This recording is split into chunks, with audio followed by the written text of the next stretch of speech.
Hey, what's up everyone? War Brothers Collectibles here, and welcome to this new video series. This series is called Does It Belong in a Museum? It's going to be a series of game reviews, and in this review today, I'm going to be taking a look at Indiana Jones and the Emperor's Tomb for the PC, released back in 2003. It's an action-adventure game starring Indiana Jones. Plays very much like the Tomb Raider games, but also the combat element is much like that Buffy the Vampire Slayer game, because I believe it was the same developers that made both games. So it takes place various locations around the world, but our adventure begins in Ceylon at the gates of the Lost City. Find an entrance to the Lost City.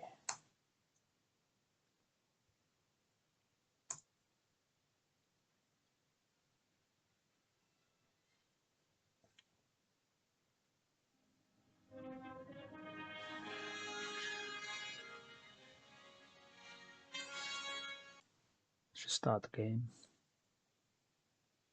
This is the first level of the game.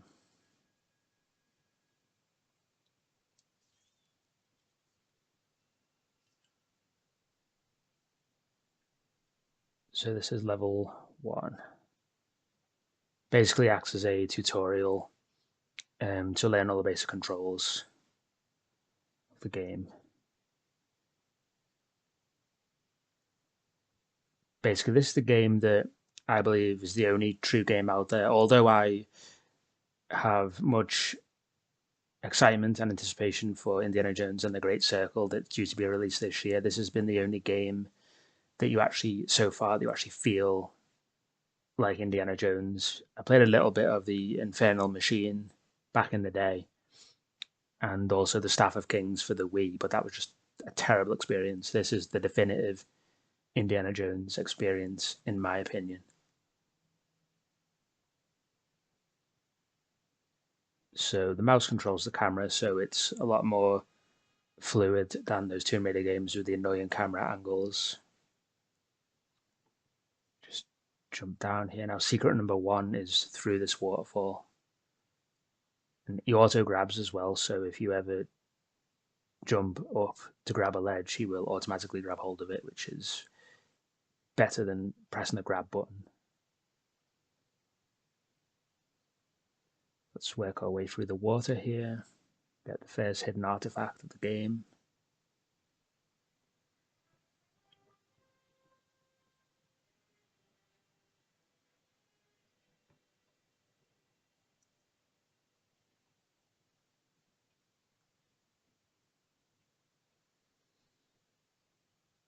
So there's a lot of platforming, like jumping, avoiding traps,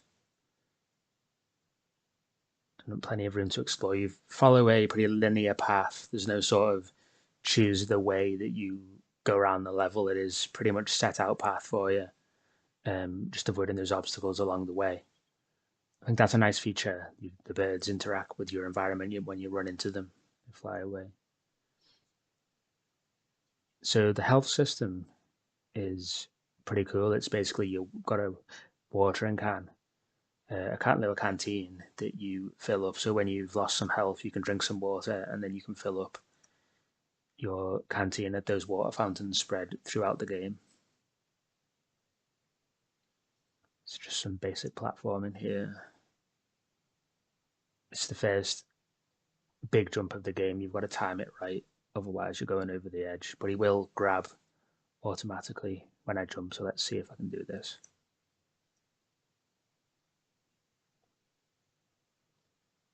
Easy enough. Let's pick up that machete.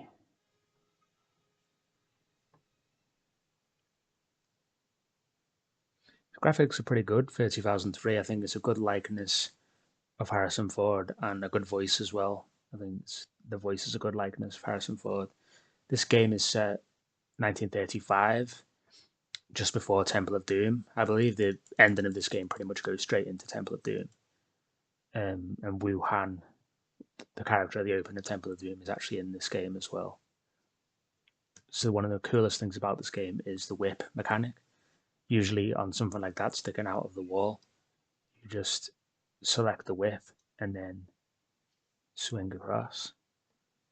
But I like to do a little jump and swing. I just think it's such a great feeling swinging like that. It's not like you have to approach the edge carefully like the Tomb Raider games, avoid falling off and then time it perfectly. You literally just stand and whiff across. I just think it works so easy. It's an absolutely great feature. So that is the first like sort of mini level done. We'll jump into the next part of the game.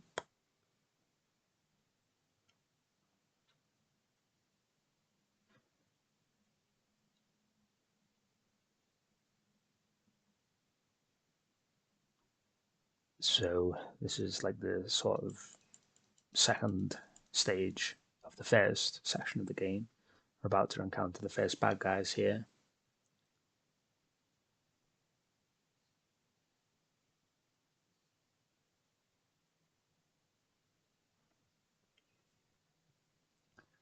The first bad guy around this corner, so I will show you the combat system. So that's so awesome. You can use your whip to get them around their neck, pull them towards you, and punch them in the face. And then this is the combat system, just literally a button masher with the mouse and direction keys, and you can make all sorts of awesome combinations. I believe Buffy the Vampire Slayer features the same or similar mechanics. I've never actually played that game, but the hand-to-hand combat is like a huge part of this game, as well as the exploration.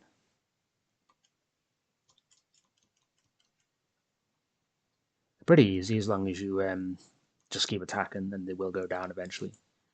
Very important to check all these crates for additional items. So I've got some revolver ammo there. What's cool as well, you can actually use things in the environment as weapons. So just pick up this shovel here.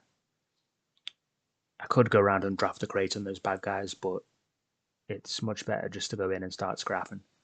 So they will use items as well, so you've got to be careful. He tried to throw that glass bottle on me, which I will do now. Oh, punch me in the face instead.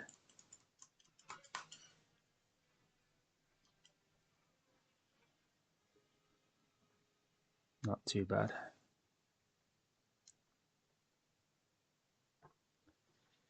So I absolutely love this game. I've only completed it twice in my life. I've had it since 2003, but I've only actually completed it twice in the whole time I've been playing it because although it's a great game and I absolutely love it, the later levels can get very frustrating with time jumps, um, figuring out the puzzles of what you're supposed to do. It can get very frustrating. And to be honest, the first couple of times I played through it, I had to get online walkthroughs because it does get very difficult and very frustrating quite quickly. But these first few levels are easy enough. So the second secret of the game artifact is actually in that crate. So if I just whip this here, you're just going to be patient enough and try and find the artifacts hidden throughout every level.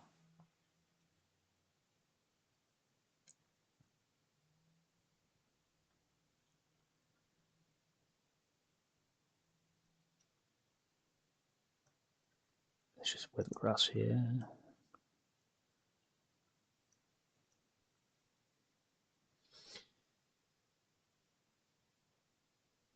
The story is something like he gets after this opening level is sort of like the prologue in the film, so it's like a little teaser for a separate artifact. When he goes back to his university, he's hired by a Chinese man to find the heart of the dragon of the first emperor of China or something. You go all over the world, basically Istanbul, Hong Kong, Black Dragon's Fortress, Ceylon. You go all over the world, loads of different locations.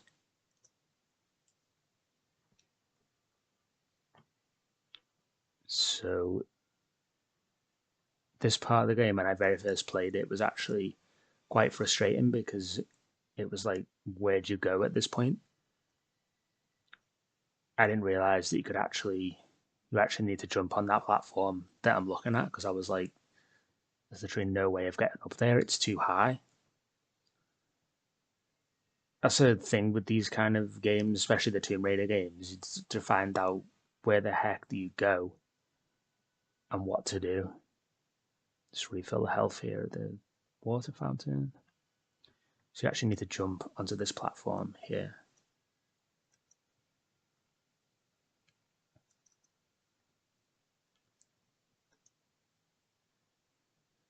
Bad guy's going to come out there now, so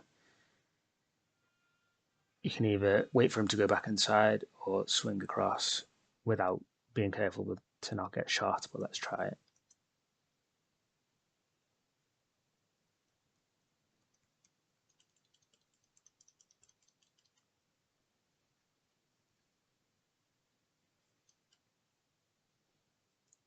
Now if he's run out there, I'm going to fall off the edge. So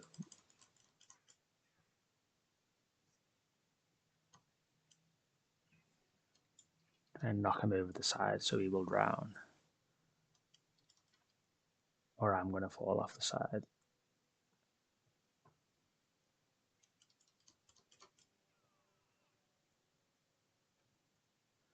There's no bullets in that then, you just got more ammunition. So yeah, most of the levels basically follow a linear path. Just got to get from the beginning of the level to the end, featuring enemies, puzzles, jumps, whip swings, things like that. And what's cool about the game is that it has those Indiana Jones moments where you'll all of a sudden fall into a trap, so the floor will collapse here and drop you down into this water, which could be infested with crocodiles or sharks on later levels. But this being the opening stage, there's not anything in the water there.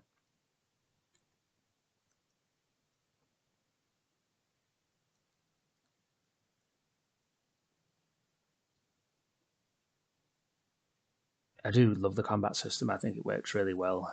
And being Indiana Jones, he is an action adventurer, so the combat system works really well for this action-based kind of game. Does it hold up since 2003? I think absolutely yes. I think it's still an absolute blast to play, especially if you're an Indiana Jones fan like myself. And as I said, I do think it's the definitive indie experience if you want to live out his adventures through video games. It hasn't been given the same treatment as the Star Wars games, like where there's so many Star Wars games. Indiana Jones never got that many titles. As I say, there was the Infernal Machine, this game, the Staff of Kings for the Wii, and then the Lego games, but he didn't really get many more adventures that he could have, because let's face it, the possibilities are endless. So just defeated those bad guys there and on to the next stage of the game.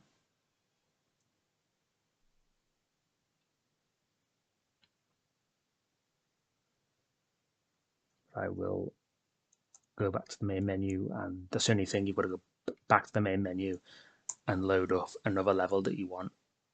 You've got to go through all the title screen again to select which part of the game that you want to play.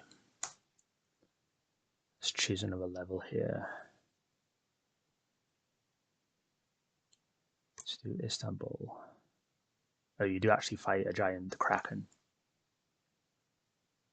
at the end of the Istanbul stage, which is pretty cool.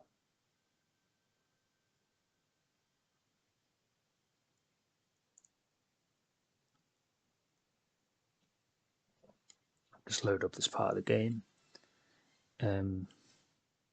But yeah, great game, great story, really engaging, really cool. I absolutely love it. And I go back to it quite frequently to play it. So this is the Istanbul stage, just one of the levels. So if you die, thankfully this is right at the beginning of the level. The only one of the downsides of this game is if you die, you've literally got to start the whole level again, no matter how far you were in the level. You could be literally it could be a really long level, and then you die. You have to start it all over again, which is so frustrating. I can't describe that. There's no sort of checkpoints or save features that there would be in games like this today.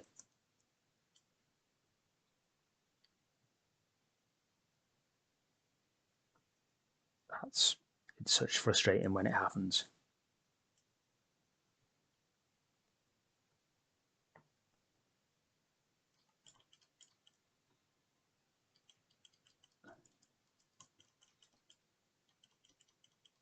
Just fight some Nazis here. Yes, they have Nazis in this game, which is just classic Indiana Jones.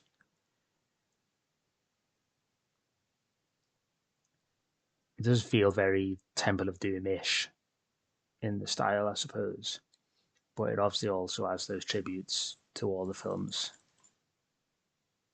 He's going to knock me off there. Be careful.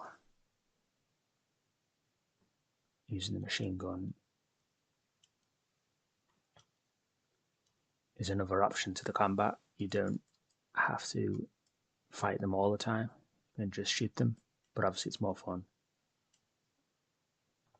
to use the weapons. Sorry, to use the fists.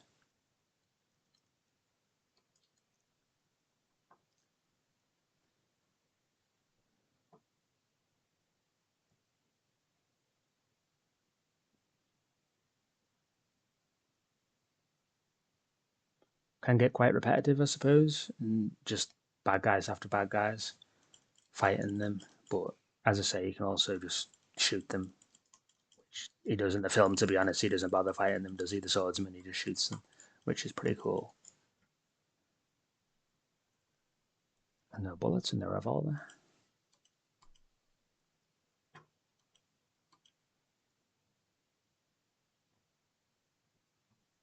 So this game is available on Steam.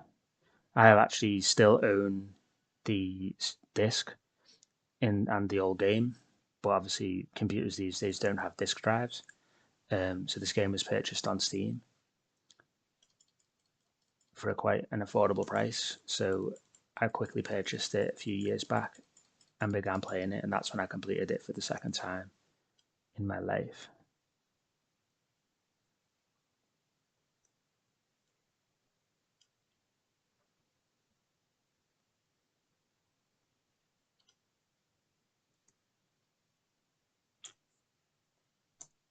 So yeah, absolutely great game. I do recommend that you play it. It still holds up really well. It's a really good adventure. I recommend this game so much. It does not belong in a museum, and you will choose wisely if you buy this game because I love it. I really love it.